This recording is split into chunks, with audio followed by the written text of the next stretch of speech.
इस वीडियो के माध्यम से हम BRBL का कंपनी लॉ से रिलेटेड एक इंपॉर्टेंट टॉपिक कवर करने वाले हैं, जो कि है डॉक्ट्रिन ऑफ अल्ट्रा वायर्स। काफी इंपॉर्टेंट टॉपिक है। डिफरेंट केस व्यूज में आपको इससे रिलेटेड क्वेश्चन देखने को मिल सकता है। टॉपिक छोटा सा है लेकिन इंपॉर्टेंट है। फिर से रिपीट कर रहा हूँ, वीडियो को एंड तक जरूर गो थ्रू कीजिएगा। और अगर आपको ये वीडियो पसंद आती है तो वीडियो को लाइक जरूर कीजिए। और अगर आप पहली बार हमारे चैनल पर आ रहे हैं तो आप हमारे चैनल को सब्सक्राइब कर सकते हैं और लाइक बटन भी प्रेस कर सकते हैं, ताकि जब भी हम कोई नई वीडियो अपलोड करें आपको उसका नोटिफिकेशन जरूर मिल पाए। अल्ट्रा का मतलब होता है बियॉन्ड, और वायर्स का मतलब होता है कि जब कोई चीज आपकी अथॉरिटी से बाहर हो, यानी कि वो सब चीजें जिनको करने की अथॉरिटी आपके पास नहीं है बीइंग अ कंपनी, उसको हम अल्ट्रा वायर्स कह देते हैं। इसके एंटोनिम यानी कि ऑपोजिट जो वर्ड है दैट्स इंट्रा वायर्स, यानी कि जो चीजें आपको लीगली अलाउ की गई हैं as per the memorandum of the company, उन्हें इंट्रा वायर्स कहते हैं। और जो चीजें आपकी कंपनी के स्कोप से बाहर है, आपकी कंपनी की अथॉरिटी से बाहर है, उनको अल्ट्रा वायर्स कहा जाता है। तो कंपनी कोई भी वो चीज कर सकती है जो कि इंसिडेंटल है to the main objectives of the company,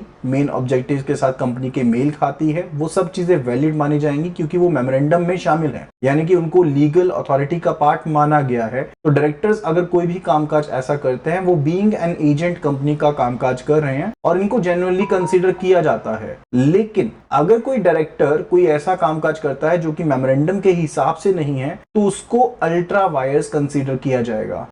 example के तौर पर समझते हैं, मेमोरेंडम ऑफ एसोसिएशन एक लीगल डॉक्यूमेंट है जो आपको इजाजत देता है कि as per the legality of the company, आपकी कंपनी इन ऑब्जेक्टिव्स के लिए इन चीजों को कर सकती है और इस तरह के कामकाज में कार्यरत रह सकती है। लेकिन अगर आप उस अथॉरिटी से बाहर जाते हुए कोई कामकाज करते हैं तो उसे लीगल नहीं कंसीडर किया जा सकता और उसे वॉइड अब इनिशियो माना जाएगा, यानी कि शुरू से ही खारिज माना जाएगा। और कंपनी की लीगैलिटी क्योंकि उसमें आपको अथॉरिटी ही नहीं देती है, तो आपके ऊपर कार्रवाई भी की जा सकती है कि आपने ऐसा कामकाज कंपनी के तौर पर क्यों किया है। तो जैसे मैंने आपको बताया, अगर कोई एक्ट अल्ट्रा वायर्स है तो आप उसे इंट्रा वायर्स नहीं कर सकते। रेटिफिकेशन करते हुए, उसके लिए हामी भरते हुए, कंसेंट देते हुए आप उसे इंट्रा वायर्स नहीं कर सकते। और अगर इस वजह से कोई ऑब्लिगेशन अराइज होती है कंपनी के ऊपर, तो कंपनी को इस चीज के लिए जिम्मेदार नहीं ठहराया जा सकता। यानी कि कंपनी ABC के किसी डायरेक्टर ने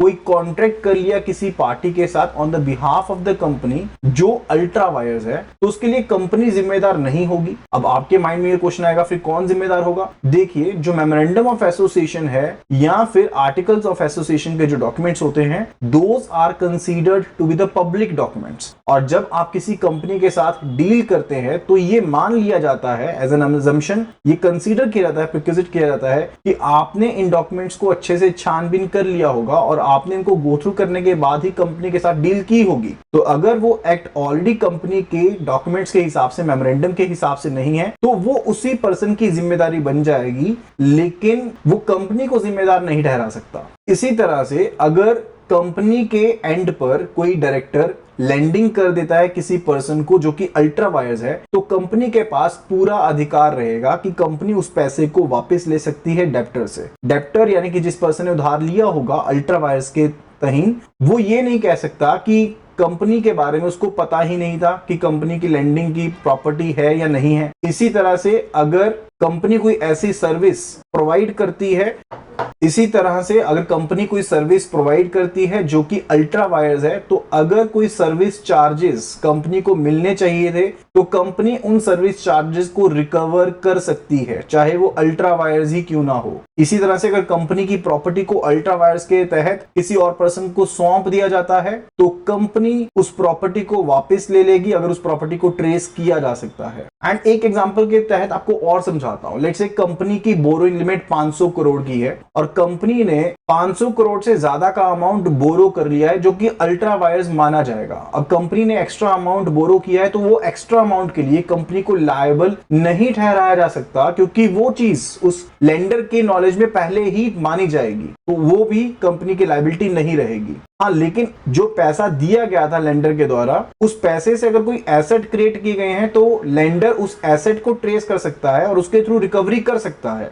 वो लेंडर के अधिकार क्षेत्र में रहेगा। इसी तरह से अगर कंपनी का पैसा इस्तेमाल करते हुए अल्ट्रा वायर्स एक्ट के थ्रू कोई प्रॉपर्टी को परचेज किया गया है तो क्या कंपनी का हक रहेगा उस प्रॉपर्टी के ऊपर? तो आंसर है यस, उस एसेट के ऊपर कंपनी का राइट रहने वाला है, क्योंकि वो एसेट या वो प्रॉपर्टी कंपनी की कैपिटल को ही दर्शाता है। एंड अगर कोई डायरेक्टर अल्ट्रा वायर्स पेमेंट करता है तो उस डायरेक्टर को पर्सनली लायबल माना जाएगा उस पेमेंट के लिए, एंड उस डायरेक्टर को कंपेल किया जा सकता है रिफंड करने के लिए। और अगर डेलिब्रेट एक्शन ये किया गया है तो उसके ऊपर फ्रॉड का केस या क्रिमिनल केस भी दायर किया जा सकता है। तो जैसे मैंने आपको बताया, जो डायरेक्टर्स होते हैं कंपनी के, वो एक एजेंट की तरह काम करते हैं और उनको अपनी पावर्स में रहते हुए ही अथॉरिटी का इस्तेमाल करना चाहिए। और वो कितना भी इनोसेंट बनते हुए अगर बाहर के किसी पर्सन के साथ कॉन्ट्रैक्ट कर लेते हैं जो कि अल्ट्रा वायर्स है और उनकी पावर से बाहर है, उनकी अथॉरिटी लेवल से बाहर है, तो इसके लिए उनको पर्सनली लायबल माना जाएगा। तो this was related to the ultra vires and intra vires. Video पसंद आई है तो वीडियो को लाइक जरूर करना और वीडियो को शेयर जरूर करना अपने फ्रेंड्स के साथ,